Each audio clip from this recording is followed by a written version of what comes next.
Welcome, everyone. My name is Erin Uritis, and I'm the Director of Communications and Business Development for International School Services, otherwise known as ISS.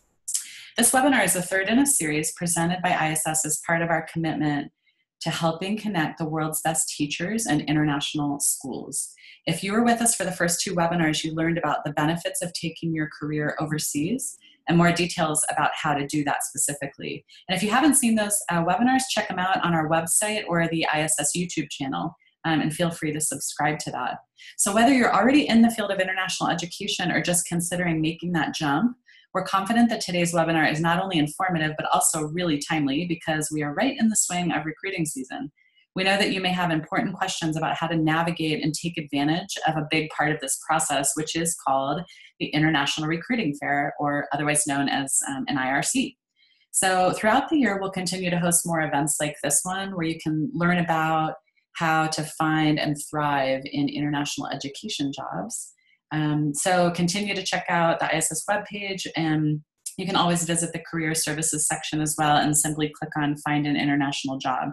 And again, we're going to be recording today's webinar. So if you have colleagues or friends that were not able to make it, please feel free to pass on that link once we post it. And that will be, of course, all over our social media. So a short bit of housekeeping before we begin is that we really encourage anyone online to ask questions, and our panelists really want to engage with you. So note that there's a box on your screen, most likely in the upper left, where you can raise your hand or type questions in the Q&A button. So just make sure you direct your questions to that Q&A button. There is that chat feature where I asked you to put in the city where you were writing from, but that's not really going to be monitored as we move into the presentation. So again, just put your questions in the Q&A section. It'll really help us kind of monitor that process and manage it better when we get to the end. And then as I mentioned, but for anybody else joining, and I will go ahead and type it in again in the chat field now, is that if you have any difficulty, you can download it and kind of follow along with us. That's on the ISS webpage as well.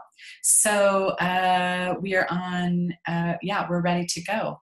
We're really glad you're here to learn from and engage with key people leading and working in international schools, along with our resident ISS leaders and members of the ISS Global Recruitment Team.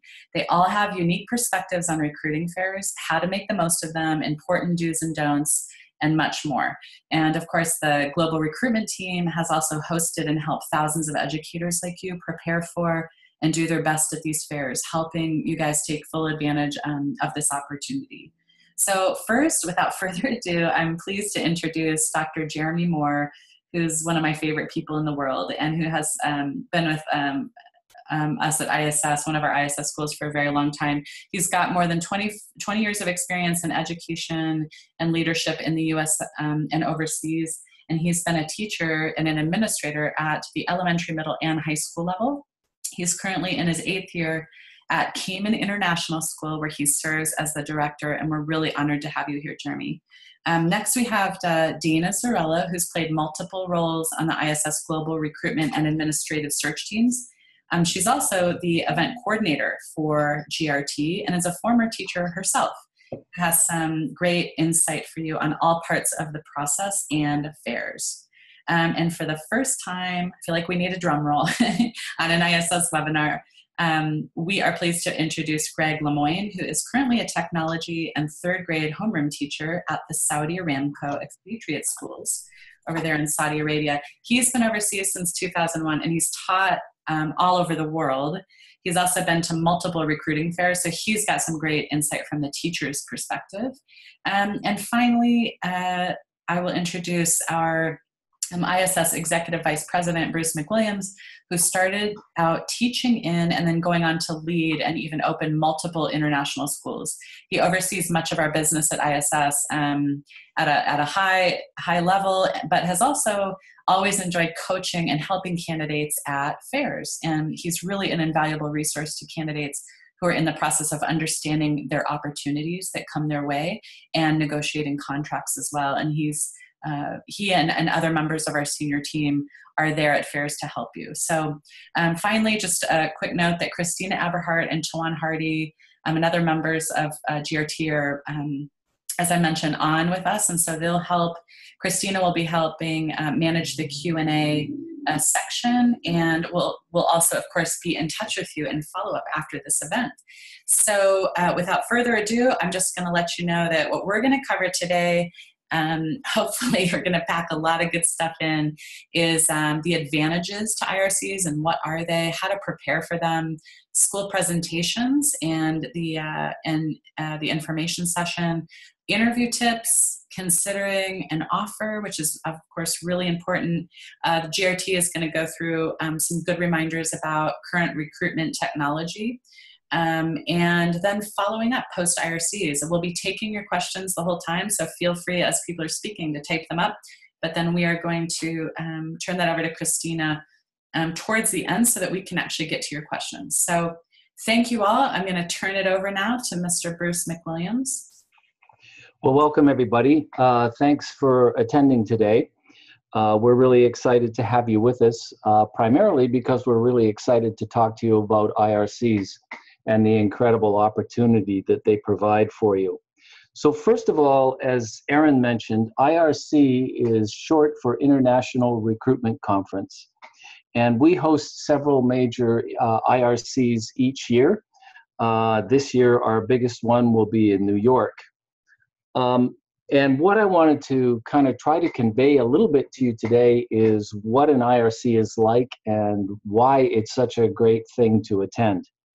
So first of all, when you think of an IRC, I think you can think of it as a global gathering place. And it can be really exciting when you're there on the first day or you arrive the night before and you'll start seeing in the lobby of the hotel, people will be arriving from all over the world. So we will have recruiters from many, many international schools flying in from all different continents, as well as candidates looking for that first job overseas, or veteran candidates who this is, you know, all in a day's work and they're here to find their next overseas posting. The IRCs tend to follow a typical pattern. One of the things that will happen early on in the IRC is called interview sign-up. And when you go to interview sign-up, if you can imagine, there'll be a big, huge ballroom. The door will be closed. Inside that ballroom, all of the candidates, all of the recruiters will be sitting at tables. There'll be a sign over their head telling what jobs are available at their schools. And at 8 o'clock sharp, or whatever the time is that it's supposed to start, those doors will open and the candidates will pour in. Now, that's a time for you to have 1 or 2 minutes to try and land that first interview.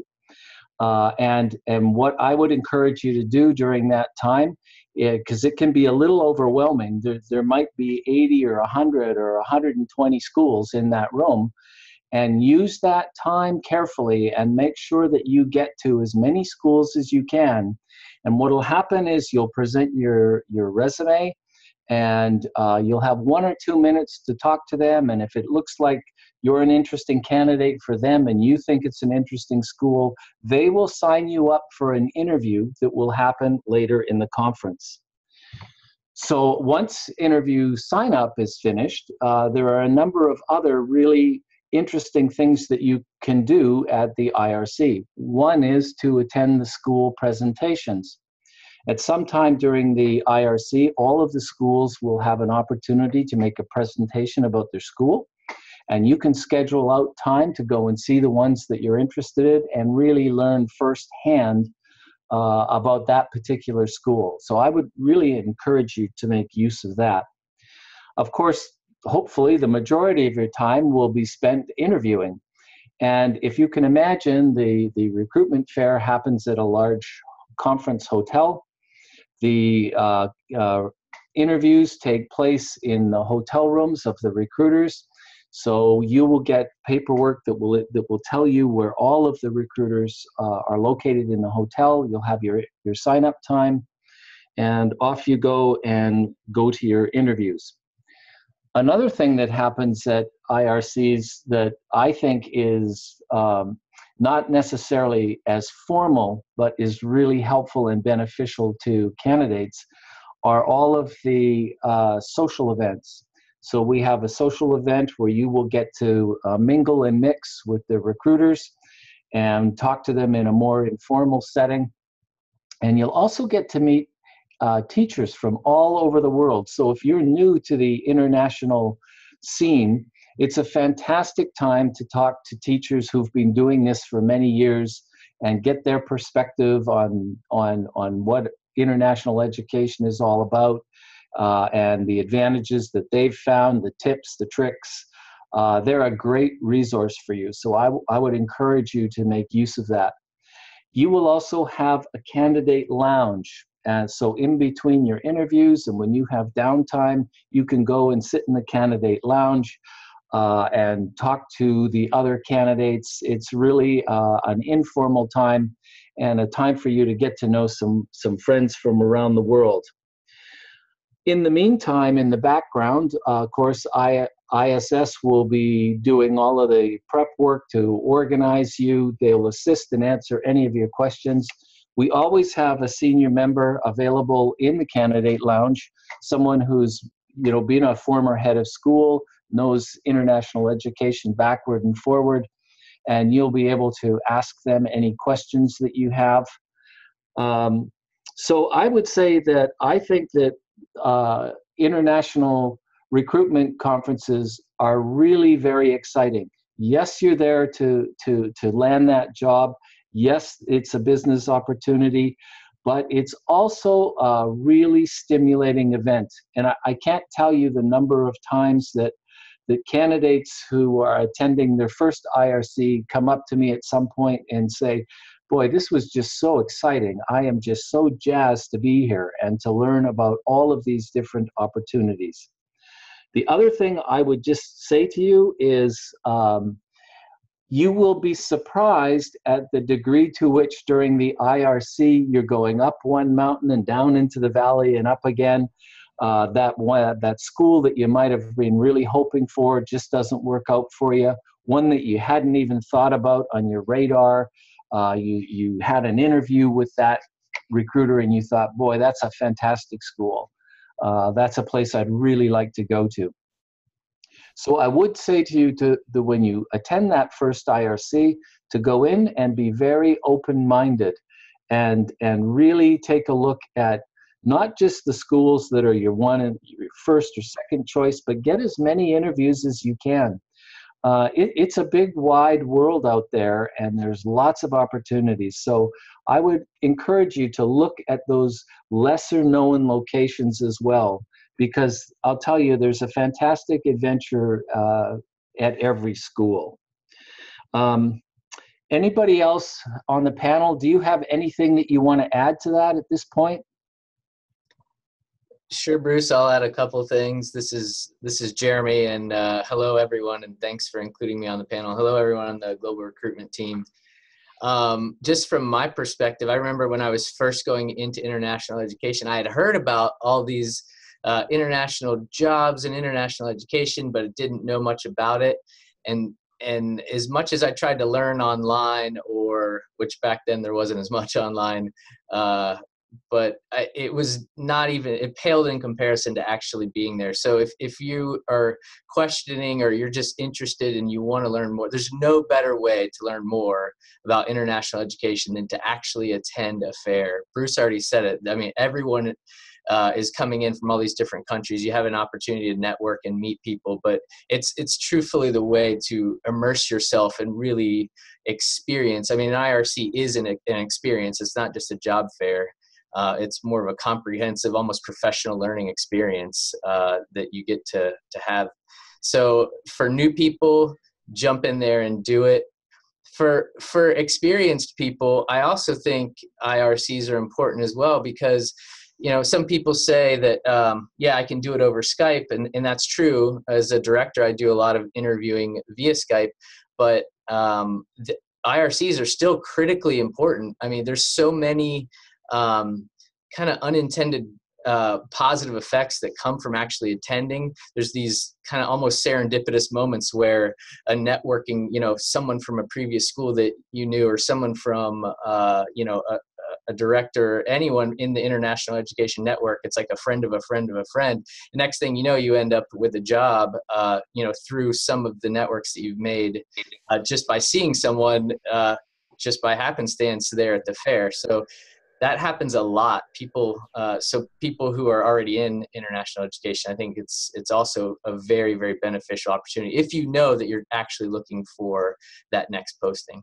Yeah, and I would just pick up on what you were saying there, Jeremy. The difference between that face-to-face and a Skype or looking through the database. Hopefully by now you people are all on the database and going through it and looking at the schools that interest you. But there's the great thing about the IRC. It's a real opportunity to sell yourself and to really make that one-to-one connection with a recruiter and let them know why you're an outstanding teacher and the great things that you do in your school already, and the contribution that you can bring to their school. There's also something very special about getting to know personally the person that you're going to be working for the next couple of years. And I think the IRCs are fantastic for that. That in-person connection and that relationship that's established at IRCs is irreplaceable. You cannot do that over Skype. It's impossible. So it's worth it if you know you're seeking a new position. Greg, do you have anything to add from a teacher perspective? Absolutely. Hi, everybody. I'm calling from Saudi Arabia right now, like I was introduced as. I have been to many IRCs, and it's the way that I've gotten my jobs. And because it's the career for me, it's not just a job that I'm looking for. So the people that I want to work for, I usually want to meet them face to face. I had a director once that said, everybody looks good on paper. And I think sometimes that goes for Skype and other things. But when you meet somebody up front, and you might meet them 2 or 3 or 4 times, sometimes at an IRC, you might have several interviews. I think that's so important. And I can't stress how much Jeremy and Bruce have really nailed it on this. But from my point of view, I agree 150%. How's that? Great. Well, hopefully we've convinced you that an IRC is a great opportunity for you. At this point, what I would do is turn you over to Dana, who will give you some tips on how to prepare for attending an IRC. Hi, everybody. Dana here. I'm so happy to be here, and thank you guys. You just made me want to dust off my teaching certificate and go to an IRC and recruit myself. It is by far one of my favorite things about the recruiting season. They are so much fun to work at and to attend, and we definitely hope you guys will consider joining at one of our 3 events this year. So now, we're going to jump into how to prepare for an IRC or a job fair. And I'm going to start actually with the biggest question that candidates come to us on the global recruitment team and ask, and that is how to decide which fair to attend. They're always, we have 3, right? We have New York in February, Bangkok in January, and Atlanta coming up right around the corner in December. And candidates are always wondering how to decide which one to go to. And the answer to that is you have to do your research before you decide. So there's no way to really unless there's one literally right around the corner from you, you're in New York or Atlanta, obviously that's a good option. But otherwise, you're going to want to dive into the dashboard and search for jobs in your content area. And then when you find those jobs, you're going to want to look at those schools and see which event those schools are attending. There may be more jobs for you in New York than in Atlanta, and that's a really good way to make that decision. When you do decide to attend an IRC, you're going to want to come prepared. So like I just said, you're going to want to search the jobs in the database. You're going to want to apply to those jobs through our database so that the schools and the recruiters have time to look at your profile beforehand. You would want to look up the information about those schools that you're considering working at for the next 2 years. So you want to consider their salary and benefits package and whether or not it meets your needs. You want to look at their website and their mission statement and get a good feel for the school, the country that it's located in, the city that it's located in, if it's in a rural area, if it's in an urban area, and really see how that gels with you and your preferences, so that you don't make a decision that's going to leave you unhappy. It's sort of a long-term investment. You're taking 2 years out of your life, so you want to make sure that you make the right decision. Apply to jobs, apply to as many jobs as you can. The recruiters will see your interest. They do receive a snapshot of your profile every single time you apply to a job, which is a really neat fact about the ISS system. We sort of hand deliver your profile to the school recruiters, and that profile is also a link to your candidate file, so they can see everything there with one click. Your profile, your documents, your references, it's all taken care of for you. Talking about actual physical things that you can do to prepare for the event, things to bring to the event, you definitely want to bring a stack of resumes. So we have a really neat little communication system at the events. We have a mailbox system, so you're going to want to bring printed copies of your resumes to drop in the mail folders of schools that have jobs in your content area. You also want to bring extra resumes because it is a good idea to have something to hand to the recruiters when you go and meet them face-to-face at interview sign-up. Yes, they will have seen your ISS profile. Yes, you will have dropped them a resume, but it's always good to walk up prepared and say, here's another copy of my resume. That way they have something right in front of them when they're talking to you. You're going to be doing a lot of interviewing, and one of the best practices for interviewing is to write thank you notes. So it's always sort of a kind and courteous thing to do, to just thank the recruiters for their time, let them know that you appreciated the interview, maybe highlight 1 or 2 things, and that sort of keeps you in the forefront of their mind as well. Do think about what you're going to say beforehand, not just at our in-person IRCs, but this may be even more important at the iFairs. But you want to sort of condense your skills and experience into a short, what I think is called an elevator speech nowadays, which is a little bit of a pitch, but not too rehearsed, about who you are, what you've done, and sort of highlighting yourself as a candidate and telling them why you're a good fit for their job. These are long events, and as Bruce mentioned, they are a real roller coaster ride. So there's highs and lows. You never know what the hotel is going to be like, if it's going to be hot or cold, if you're going to have time for lunch in between interviews. So you want to kind of like be like a Boy Scout and prepare ahead of time. So dress in layers, make sure you have comfortable shoes, bring snacks and water. We are available for you in the candidate office. There may be a candidate lounge. There's usually water provided, but you want to kind of think about, troubleshoot these things ahead of time so that you're not sort of running around and uncomfortable on these really long and trying days. I think this was also mentioned about being flexible and open-minded about the schools you're considering. A lot of times we have candidates who are just dead set on one area of the world or one country, and they'll come to an IRC and they only came to speak with one school, and it turns out that that school just filled the one position that they had, right? So that's not a very efficacious way to approach this kind of a job fair, because things change so frequently. It's a really good idea to be open-minded, consider all of your options. There are wonderful countries, wonderful schools in every region of the world, and we really encourage you not to sort of shut your mind to any region based on, you know, the media or whatever it might be. And then the final thing that I would say is definitely try to attend the entire event. We do understand that as teachers, you have limited days off.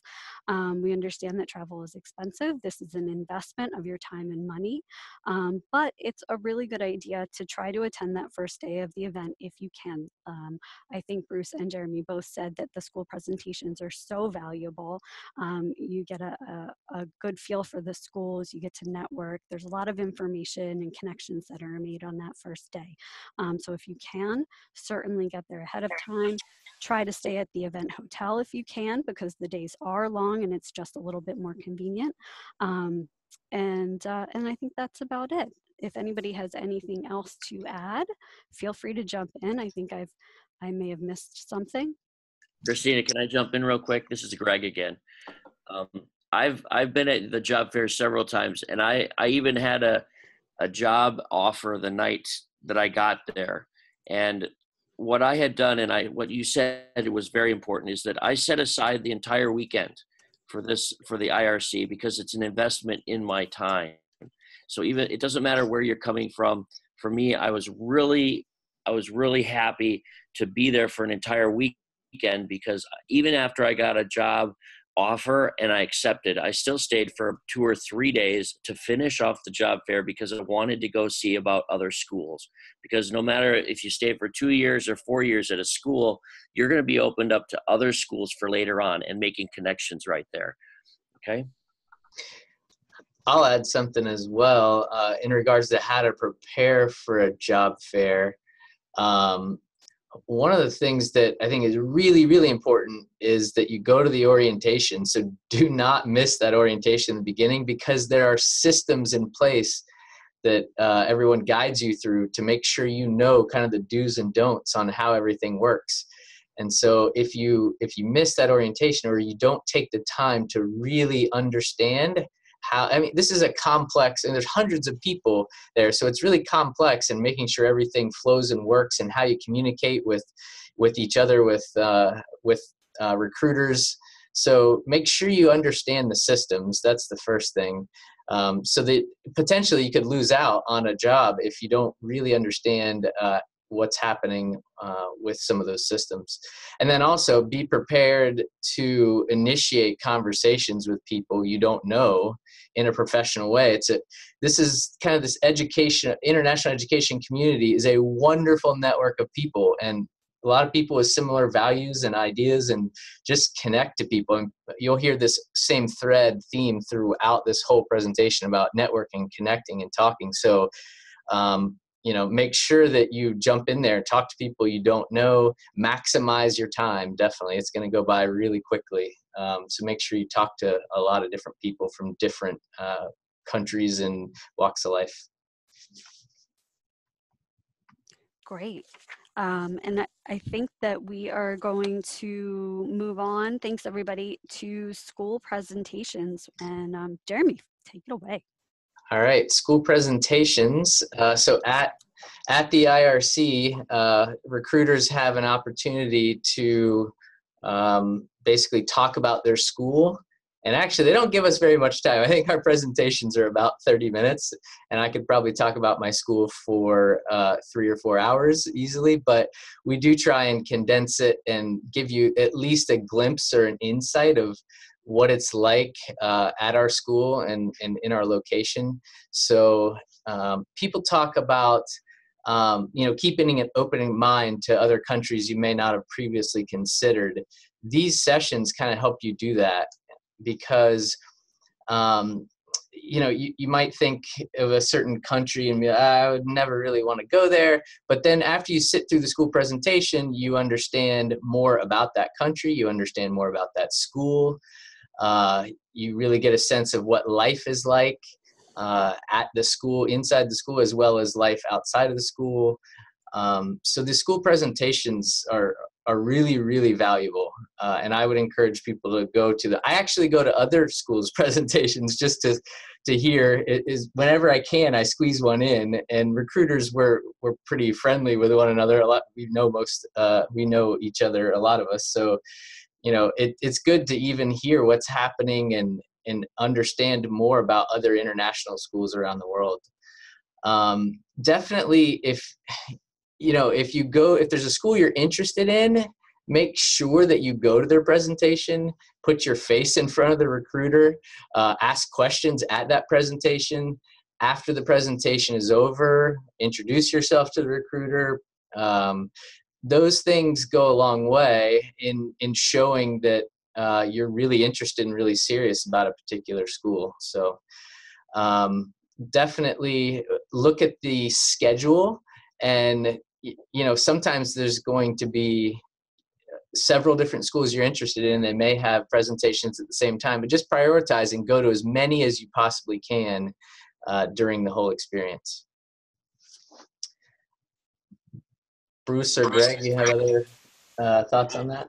Yeah, Jeremy, I was going to put in there from a teacher point of view is that I've gotten to see a lot of schools just through their presentations, and I've met a lot of directors just because I've been at their presentation.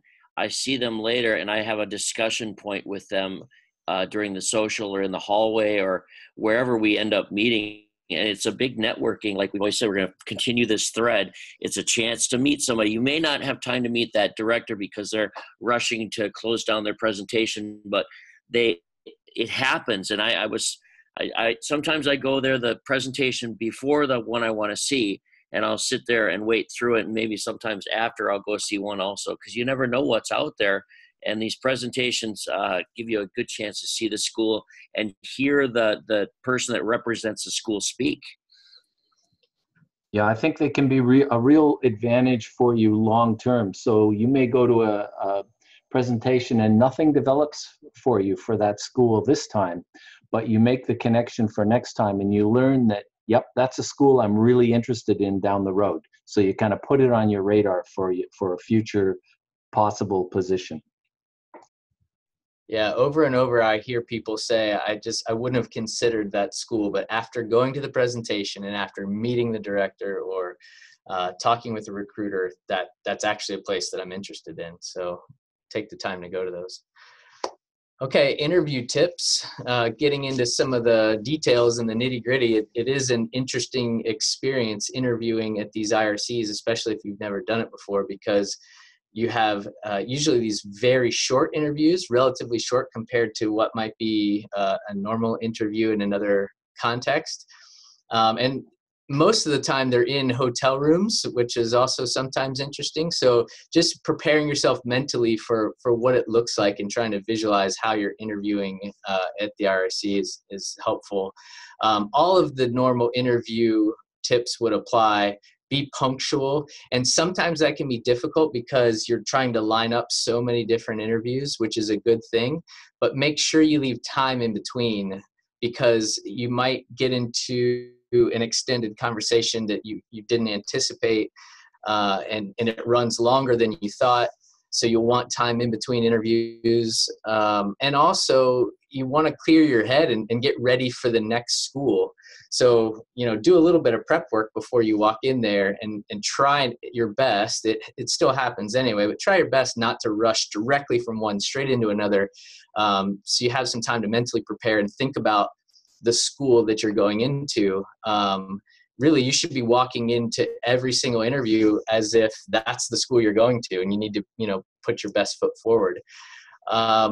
Other just kind of common sense things, dress to impress, and be professional. I remember someone coming up to me saying, "Oh, Cayman, that's an island school. That's really casual." Kind of just acted very casual, was dressed in like a Hawaiian shirt, and actually Cayman's the 5th largest finance district in the world with a very to some extent a formal group of stakeholders. So just all those professional things, you need to make sure that you're on time, you dress well. There's a fine line between being personable and really putting yourself out there and being assertive, and also being just cheesy. So read your audience, know your recruiter. It's okay to be yourself. I think that's really important. But also, try to make sure that you're professional, putting your best foot forward.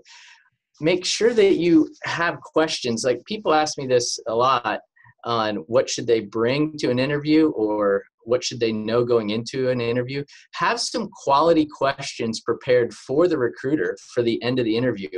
You know, I'm always interested to hear the types of things that people want to know about my school, as much as the questions that I ask them. You know, the questions they ask say something about them. So come with quality questions.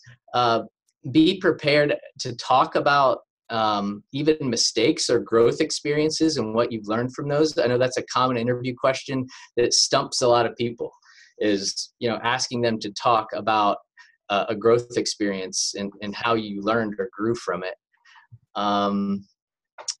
You know, it's definitely a two-way street.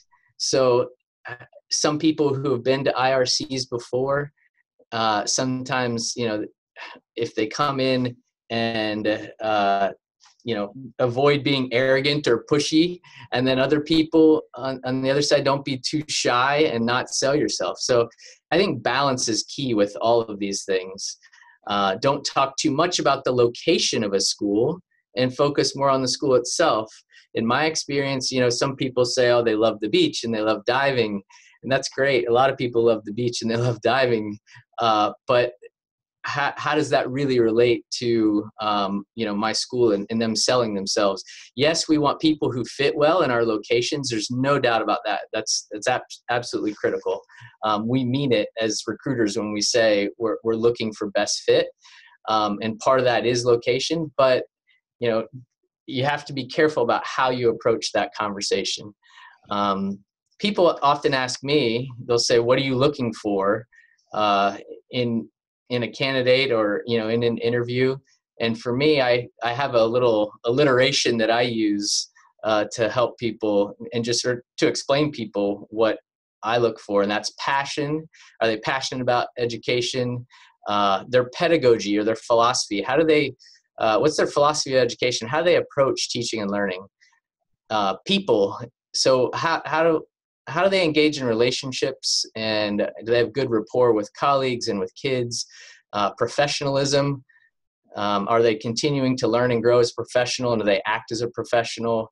And then who are they as a person, or their personality? So a person of integrity, and a person who can fit well and collaborate well with others and fit well on a particular team or at my school. So those are just a few of the things that I kind of use sometimes to explain into what I'm looking for. Also, in interview tips, looking at this slide, with couples, there's, you know, this process, as I said, knowing these systems and routines. Sometimes they're asked to interview separately, sometimes interviewing together, and non-teaching partners are welcome at fairs and can participate. And be ready for odd questions. And I think that goes back to that fit.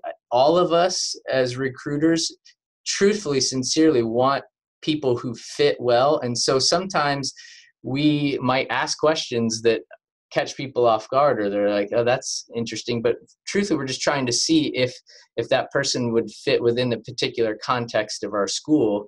And so that question would be relevant. And for those who haven't been in international education, you know, we do get personal. We want to know who you are as a person. And sometimes people aren't used to that in an interview. So I'll open it up to others on the panel too on that one. Jeremy, I just wanted to back you up on that. From a teacher point of view, the directors, the people that are out hiring, they are trying to make a big fit for it. It's like a family when we get overseas. And all the people that I work with, we have personalities, and you're trying to make a big puzzle fit. So that what I wanted to piggyback on what you said was, please don't hide anything from the interviewers. You have nothing to gain by hiding, or, you know, something that they may or may not find out. You need to be very upfront with them because they're trying to make you a good fit. Okay. Right. I agree with everything that was said. And so let's all imagine that you're at the recruitment fair and you've just received a job offer. And one thing I would caution you about, because I've seen this misunderstanding several times, if you called back for a second or third interview and the school feels like it's between you and a couple of other people, they may go through the terms of a contract with you. That does not mean that you've received an offer of employment. You will know you've received an offer of employment if they give you a letter of intent to sign or a contract to sign. And so one thing I just want to be clear on that, because sometimes candidates think they've received an offer and they actually haven't.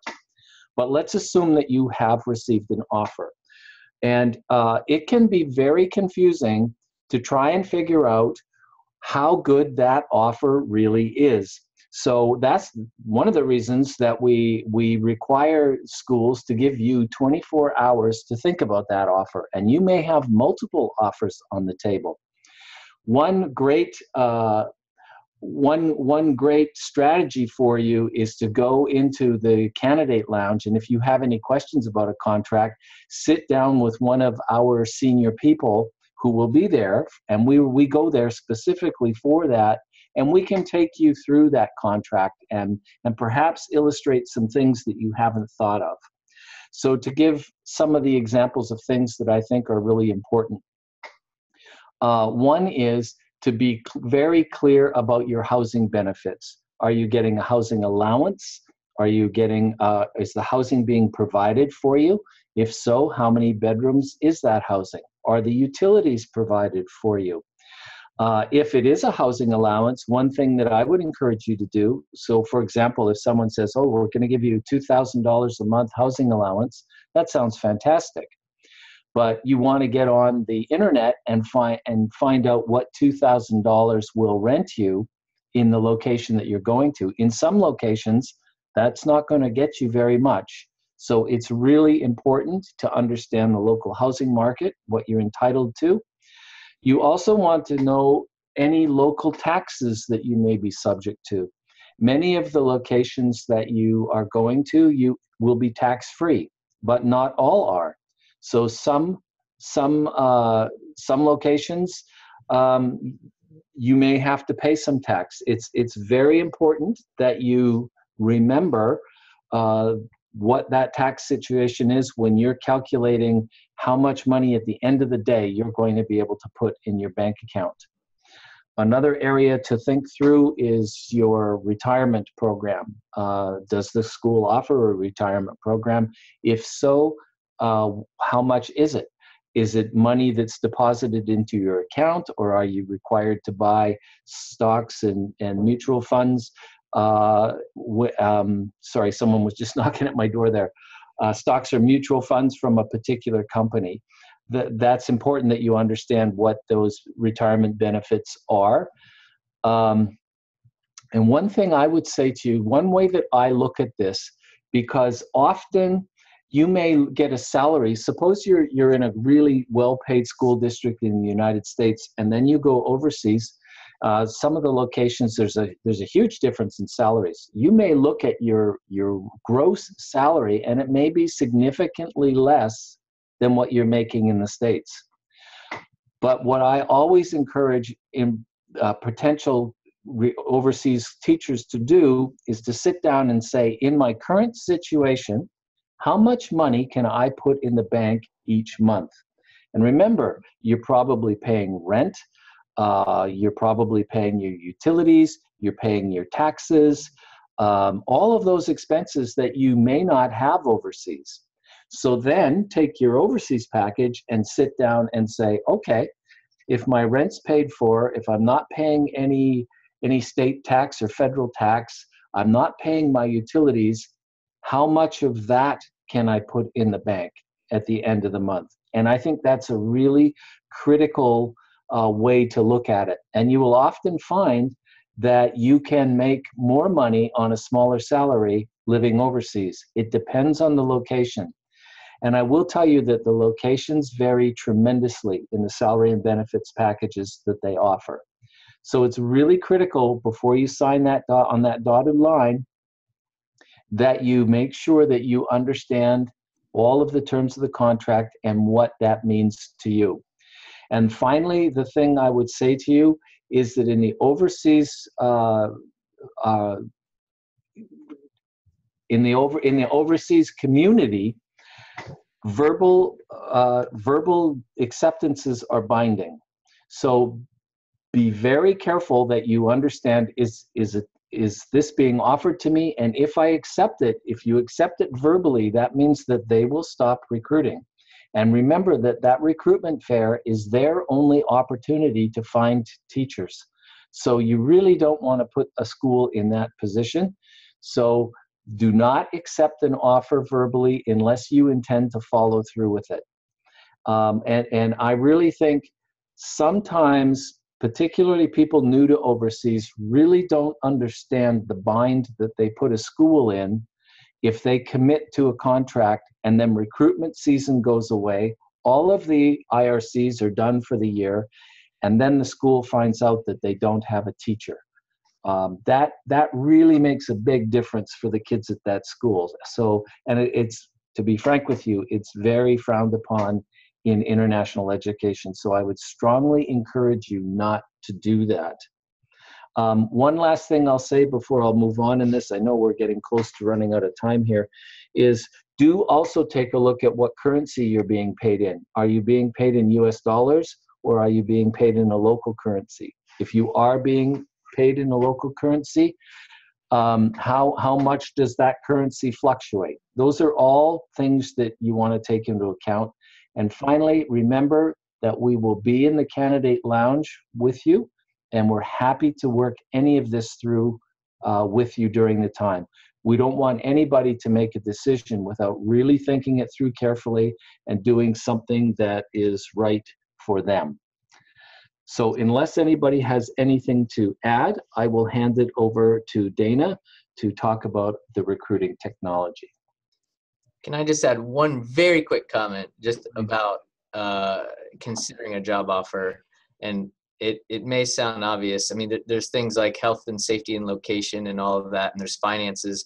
But I just want to advocate for the idea that, you know, the school itself ends up being perhaps the primary factor. And so really do your homework on what's the philosophy of the school? Is it progressive or traditional? What's the culture of the school? Is this a positive place that you want? You're spending most of your time really inevitably, you know, at the school versus just in the location. So know the school really well, considering if you're looking at two different options that are pretty close.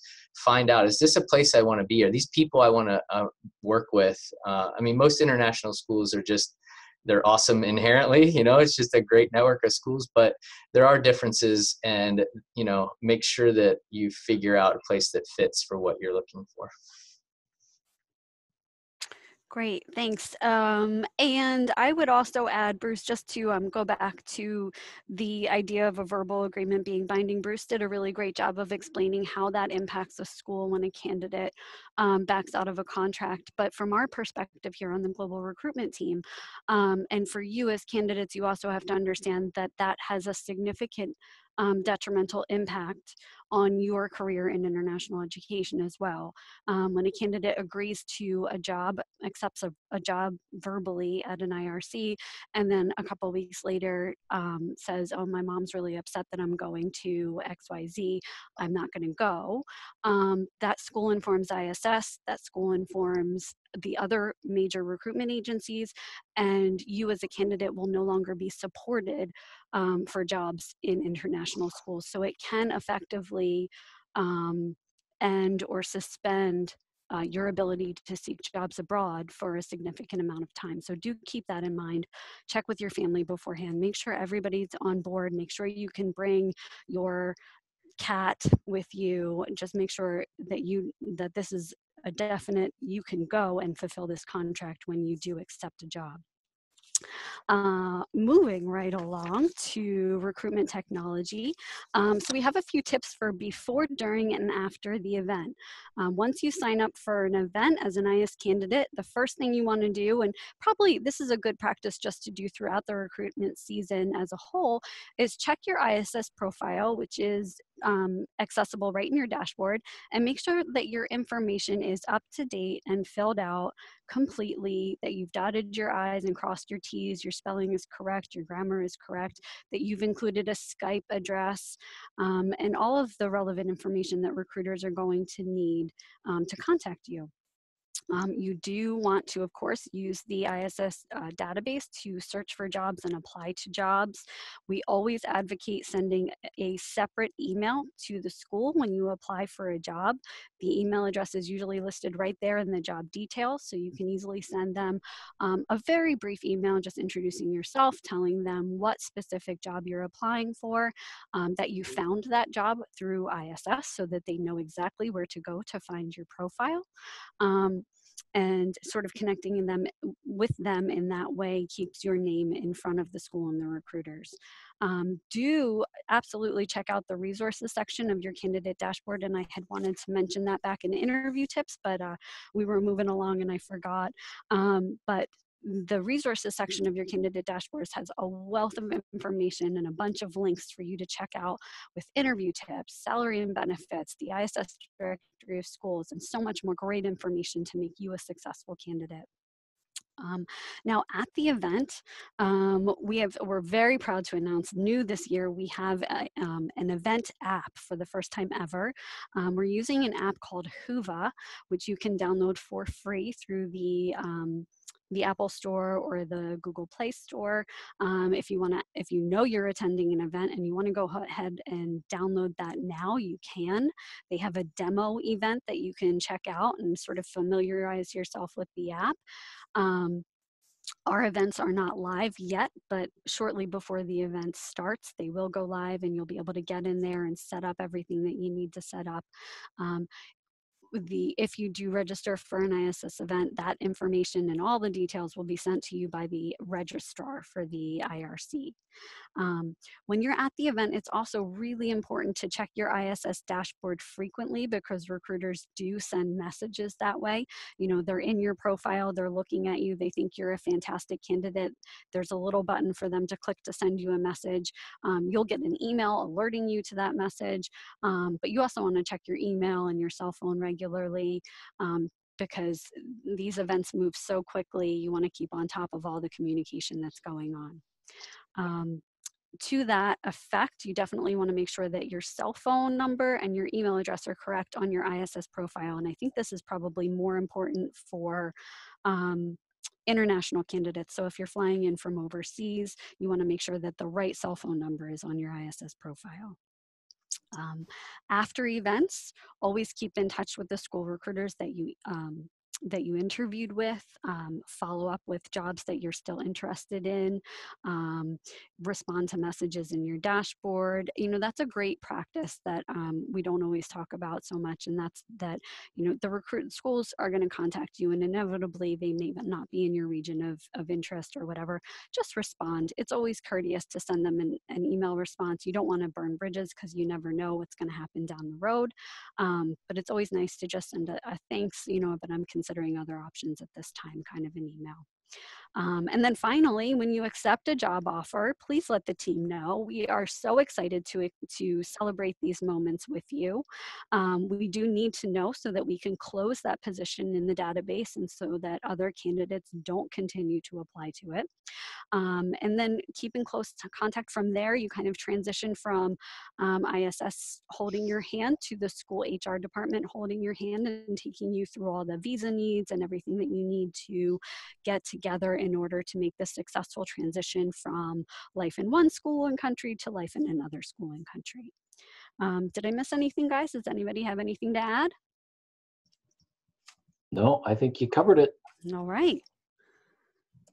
Let's see. So then I think we're moving along to post IRC, and this is really just a brief overview. We definitely want you to keep in touch with the ISS team.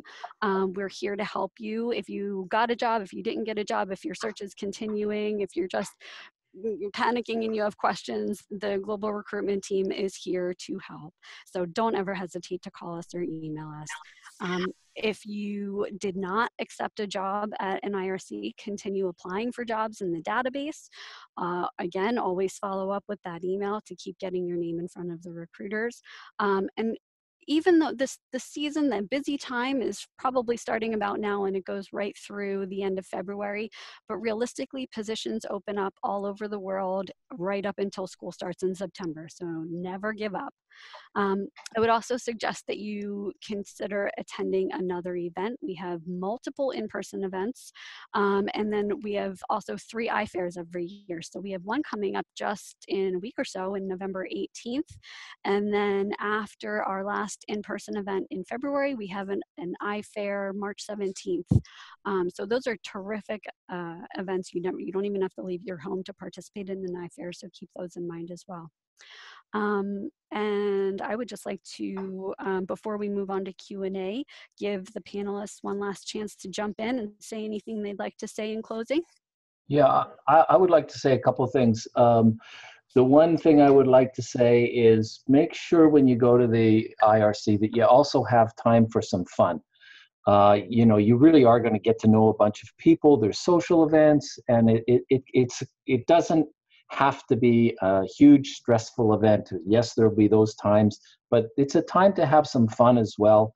And for those of you that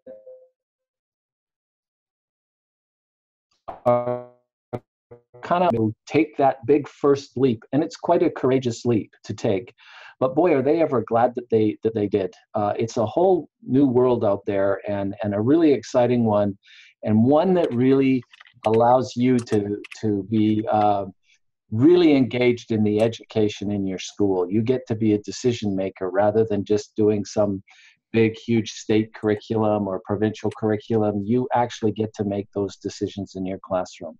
So I would encourage you to just jump in with both feet. My last comment would just be a quick shout out. I saw panelist Nefertiti from Ethiopia. She probably can't comment back, but hi there. That's my friend from the Klingenstein program. Just proof positive of the networks around the world.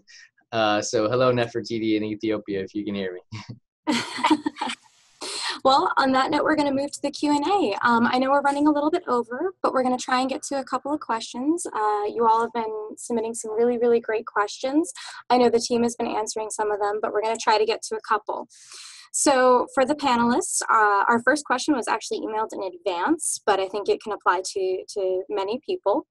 The question is, what if you receive an offer from a school that you're really interested in, but is not your first choice? What would be the best way to move forward with that? Can I answer that one for you? Sure. Yeah, this is Greg talking. I would say if it's not your number one, what I would suggest is talk to them. Don't accept the offer yet, but talk to them and tell them your predicament. If you are completely honest and transparent with them, they will most likely work with you on it and give you time to work out your other choice. If there is one, they'll probably give you a deadline. But I tell you, you have to be very honest with them. They know that they're playing the same game you are, and that's trying to find the matching pieces for their puzzle. All right. So another question that we got that I think could be very relevant to many people applying for positions at IRCs is, say you haven't taught at an IB school before. What would be a way for a candidate to prepare for an interview with an IB school and things that they can look into in preparation? I'll take that one. I think that schools will hire you at an IB school if you do not have IB training. Of course, it's an advantage to have it, but if you don't, I would, before the IRC, definitely go on the International Baccalaureate website and learn about the program. There's lots of information on there so that you can come across as someone who, okay, I'm not formally trained in this, but I'm very knowledgeable about it.